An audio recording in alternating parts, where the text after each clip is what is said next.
Mga ka-docu, panoorin ito. Pumasok yung rider sa may kalsadang ito. Pababa, pabulusok ko. Kita niyo yung kalsada, may guhit pa sa gilid. Baka pang bike lane yan. Hitid oh. Two-way pala, hindi siya one-way, two-way. Ayan. Magkakatabi yung bahay. Oh, may nakaparada bang sasakyan sa motor? Ayan. Pababa, no? Pabulusok yan, pabulusok. Heated, di ba?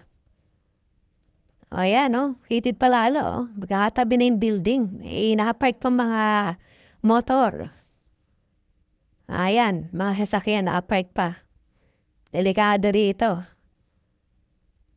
Hindi mo alam kung may susulpot sa'yo, may mga harang na lang sa'yo.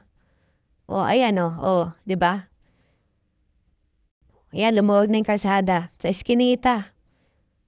Ayan. Ayan, sumigip na ulit. Magkakatabing building sa bahay. May nakaparada mga motor.